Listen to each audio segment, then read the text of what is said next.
Welcome to Influential Entrepreneurs, bringing you interviews with elite business leaders and experts, sharing tips and strategies for elevating your business to the next level. Here's your host, Mike Saunders. Hello and welcome to this episode of Influential Entrepreneurs.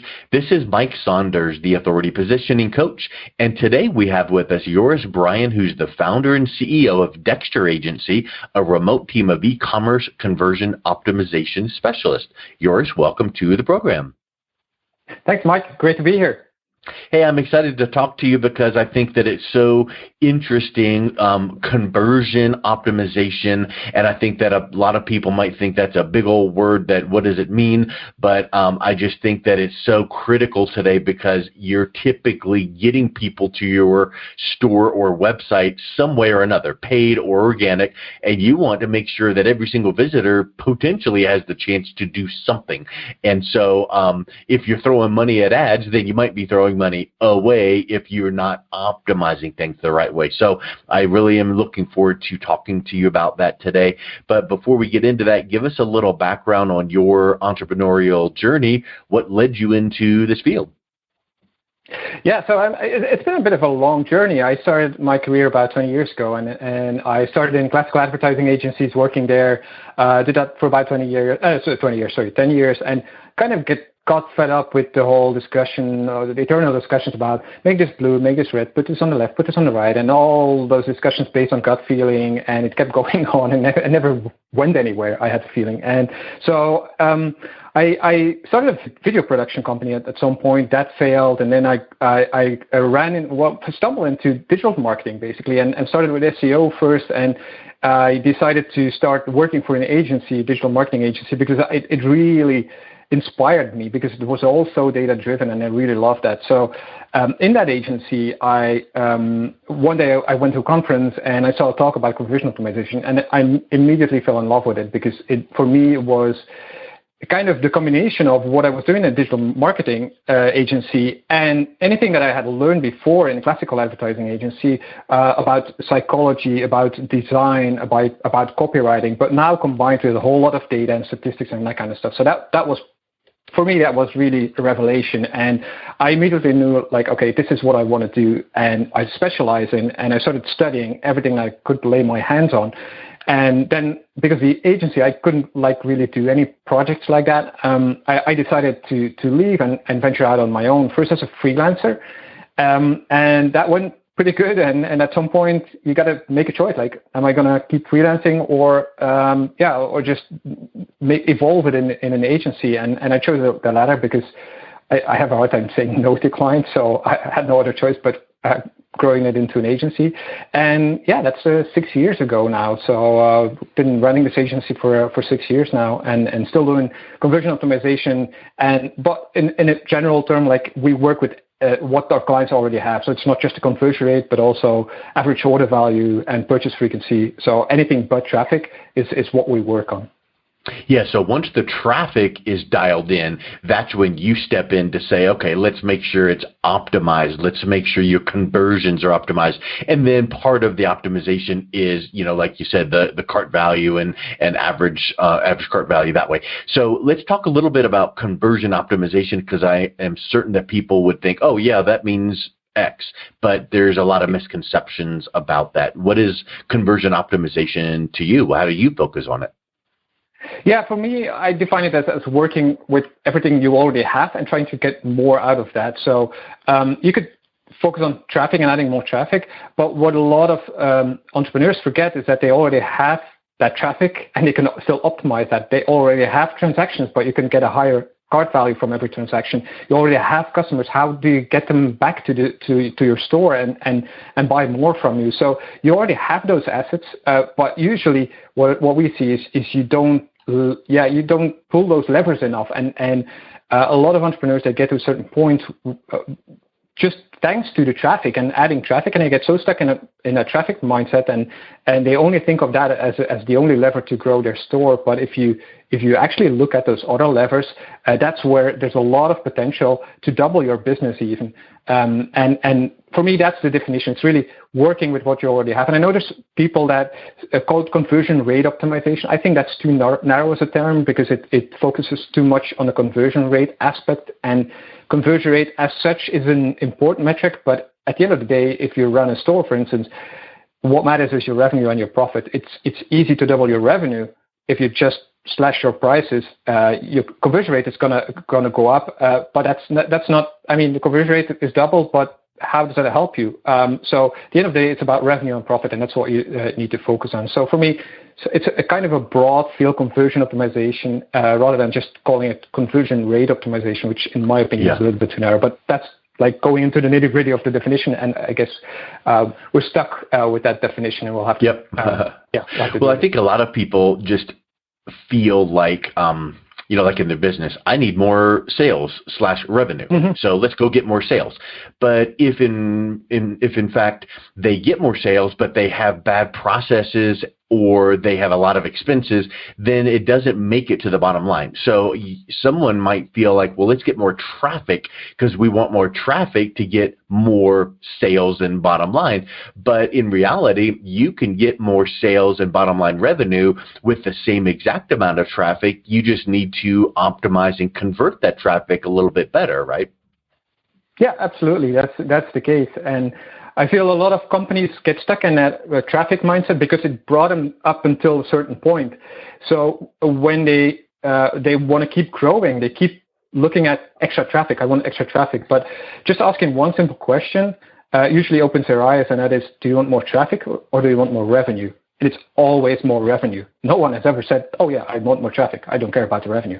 Yeah. So that's usually an eye-opener, like, oh, okay, there's other ways out there to increase the revenue and grow the business. Well, and if you think about it, you can always turn up that knob on increasing the ad spend. You can always throw more money at whatever source that you're using, and you will see probably an increase in sales, but you're leaving money on the table because things are falling through the cracks without having that good user experience or that good clear path forward. When they hit the website, they know exactly why they're there. They know exactly what you do. And I would venture to say that one of the first steps that you take before you advise someone, sure, let's get more traffic to the site. Let's make sure that once that traffic gets there, that we know the buyer's journey. We know what they're going to do. We know the next click they're going to make. So where do you start there? Yeah, I mean, what we usually do is we start with research and really trying to understand where the leaks are in that customer journey, and you have to compare it to leaky bucket. And so you just got to plug those leaks first before you pour more water in. And we just look at, okay, first, where are the leaks? So, and it's usually we look at Google Analytics, but then we also try to understand why are people dropping off there? Why are we losing them there in those steps of the customer journey? And that's a lot of focus on qualitative analysis. And what we like to do is we like to do a lot of user testing because that sheds a totally different light on the data that you have, because you have the data and you look at those and you just see numbers in a very abstract way. But when you do qualitative research, you start to understand the behavior behind those data. And I think that's really important, is really focus more on qualitative research to understand the why, because we're all so obsessed with numbers and quantitative research that we sometimes forget there's people behind it, and you have to try and get into the minds of those people to understand why are they not buying, why are they dropping off, why are they not spending more, and that's something, for instance, Google Analytics cannot solve. You have to do other forms of research to try and understand all of that. So A, what other kind of research can you do? And B, what should you be looking for? Is it as simple as just an A/B test of let's change the color on the landing page and see if people respond better to this shade of whatever? But how deep can we go there? Because you can drive yourself nuts with let's try this and try that. And you need to have a system and plan in place, I would suspect. Yeah, absolutely. And that's also what I talk about in my book. I try to make it clear, like step by step, what you should be doing, because you can go. You can go really deep when you start doing your research. But I think the absolute minimum that you should do is obviously look at Google Analytics. Then the second one is have an expert look at your site and point out potential conversion killers. And I'm stressing potential conversion killers because obviously it's just one person's opinion, and yes, it's an expert, and they'll know more about conversion optimization probably than you, but they might be wrong as well. They're not your perfect target audience. What is a problem on one site isn't necessarily a problem on another site. So an expert review is an important step, but it's only to highlight potential issues. Third one is user testing. That's crucial to any conversion optimization project. Then there's a bunch of other tools that you can do, or research methods. You could look at click maps, you could do scroll maps. There's stuff like 5 seconds and so on. I describe all of that in my book. I don't want to bore you about that. So I think that answers the first part. The second part of the question, can you repeat that, please? Because I don't remember. I think I was just mentioning how deep should you go in things like A/B testing? Should you just change the color of this and test that? Right. Should you change where the buy button is and test that? At what point do you just stop and use best practices and move on from there? Yeah. So if you do the research right, you'll also understand where your biggest problems are. And what we try to do is quantify that somehow. If we see in Google Analytics there's an unusual high drop-off on a certain page, we make a calculation. What if we can limit the drop-off on this page to this amount? How much money would be making on a yearly basis? And if you do that, you already start prioritizing pages on which to start optimizing. So that's the first. Like, you understand which pages need to be optimized first. And then the second thing is really from the more qualitative research that you do, you'll see, for instance, if in the user testing, all of your users mention a certain issue, yes, and it's very likely that it's a really big issue. So you'll get a feel of what's really important and what not. So we let the research usually guide us in what do we do first, which A/B tests are we going to set up, what are we going to test. But on a general note, I think there's a lot of things that can be done usually around copywriting. A lot of people think it's design, it's colors that are important, and yes, those are somewhat important. But usually, copy is where you can make the biggest difference, and copy that can go from a good value proposition on your homepage to good product descriptions that mentions not just features but also benefits, and that explain your USPs very clearly, that make them prominent as well. So usually we see a lot of opportunities with copy, but it could also be a simple call to action that is more specific and more clear to what people should be doing on a page. So that's, if you have to start somewhere, my guess is that usually you can make a lot of improvements there. And it's not just rewriting stuff, but it's also adding information. And really, if you notice, for instance, on a product page that a lot of people still have questions about your product, then your copy is not doing a great job. Your copy should be answering all possible questions people could have on that page. If you don't give them the answer there, the chance is very high that they will just go away and buy somewhere else. So you have to be very complete, and a lack of information is actually one of the biggest conversion killers out there. So and that's all copy. So copy is usually a very good place to start. I was going to mention a point about copy, but then when you mentioned the product page, I would say that in one of your chapters in the book, I saw that in the table of contents, you had a section about social proof. So we want third-party social proof. We want people talking about your product or service. So on that product page, I would say one of the big drivers to conversion would be, let's make sure we have some great social proof right there on the product page so that people can see, oh, this product does this and that. Look what this person said. Here's a video testimonial. Here's a written testimonial. Here's a case study. Maybe down toward the bottom where they can kind of glance at and see it. But I think that would really help people realize, okay, these people have used this exact product and they said this about it. Do you find that helps conversion as well? Yeah, absolutely. And I think especially when it comes to e-commerce, but social proof is important everywhere. But when it comes to e-commerce, we're all used to checking reviews before we make a decision. So reviews are super important for e-commerce, but also, as you said, like a video testimonial can really be helpful. So it's not just reviews, but it could also be a video testimonial. It could be some authority figure that I don't know, a quote from that authority figure about your product, for instance, or your store in general. That could help as well. So there's different ways to go about it. One thing to watch out for, though, is what you sometimes see on reseller sites is they'll have on their site like follow us on Facebook or another social media, and they mention there's like the ticker of how many people are liking that page or following that page or have shared it or whatever.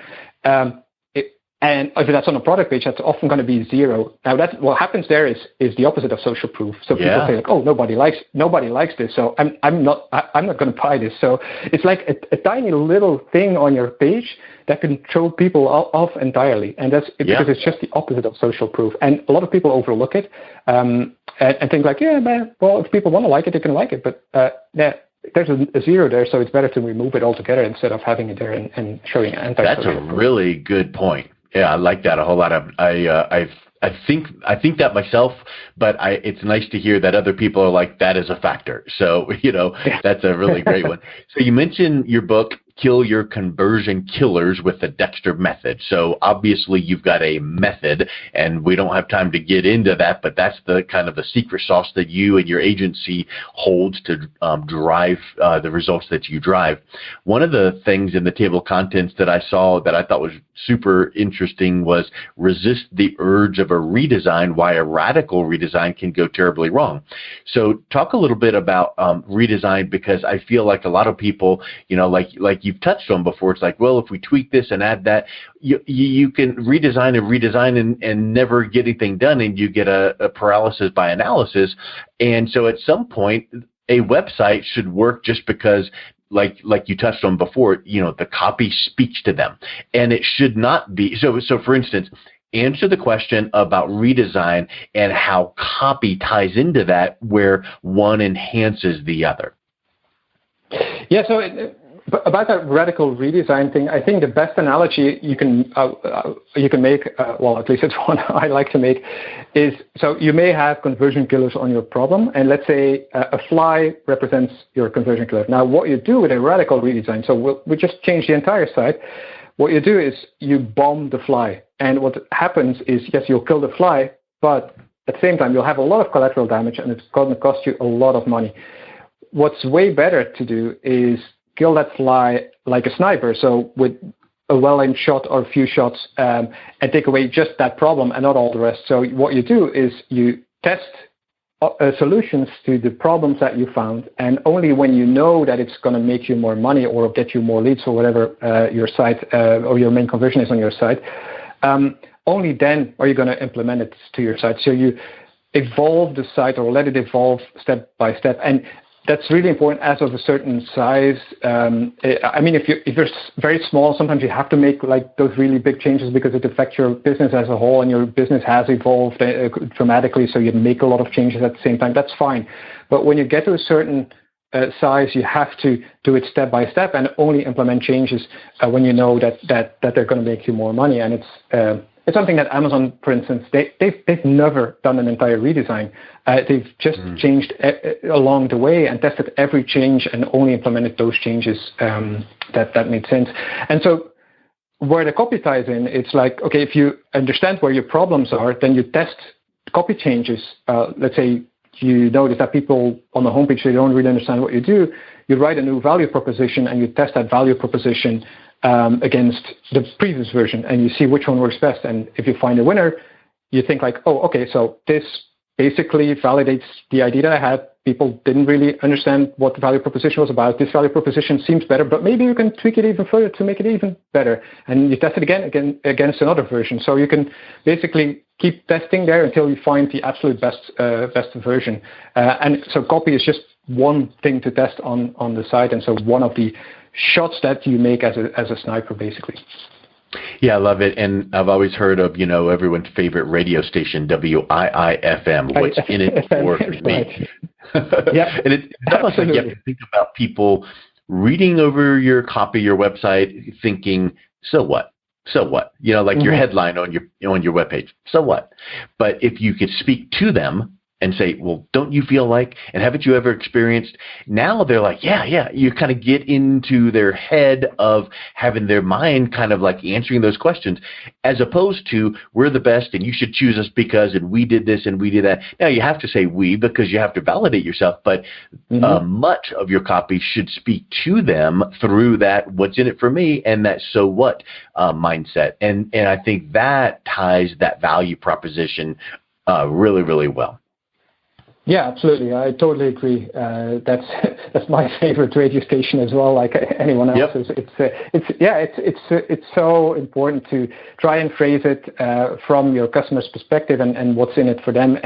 But we all get we all fall in love with our own business and we talk about ourselves, and it's very tempting, but we have to stop ourselves sometimes and take a step back and think like, okay, so, and that's where user testing comes in. For instance, if you see someone else look at your site and they don't understand, or they're like, yeah, whatever, then that's confronting on the one hand, but on the other hand, it's a very good eye opener and makes you see that you have to step in the shoes of your customer. Yes, 100%. Well, Joris, it's been really great chatting with you about conversion and strategy. So let's wrap up with what's the best way someone that is listening to this might think, well, my e-commerce store might need a little bit of help. What is the best way that they can reach out, connect with you, maybe get a copy of your book? Yeah, so if you're interested in a copy of the book, you can just go to dexter.agency/free-book. And there you can download a free PDF version of my book. You can buy it on Amazon as well, of course, but I mean, why pay for it if you can download a free copy? And if you want to reach out to me directly, you can email me at joris@dexter.agency, or you can find me on LinkedIn. I'm very active on LinkedIn as well, so let's connect there as well. Excellent. Well, Joris, thank you so much for coming on today. Great to be here, Mike. Thank you for having me. You've been listening to Influential Entrepreneurs with Mike Saunders. To learn more about the resources mentioned on today's show or listen to past episodes, visit www.influentialentrepreneurssradio.com.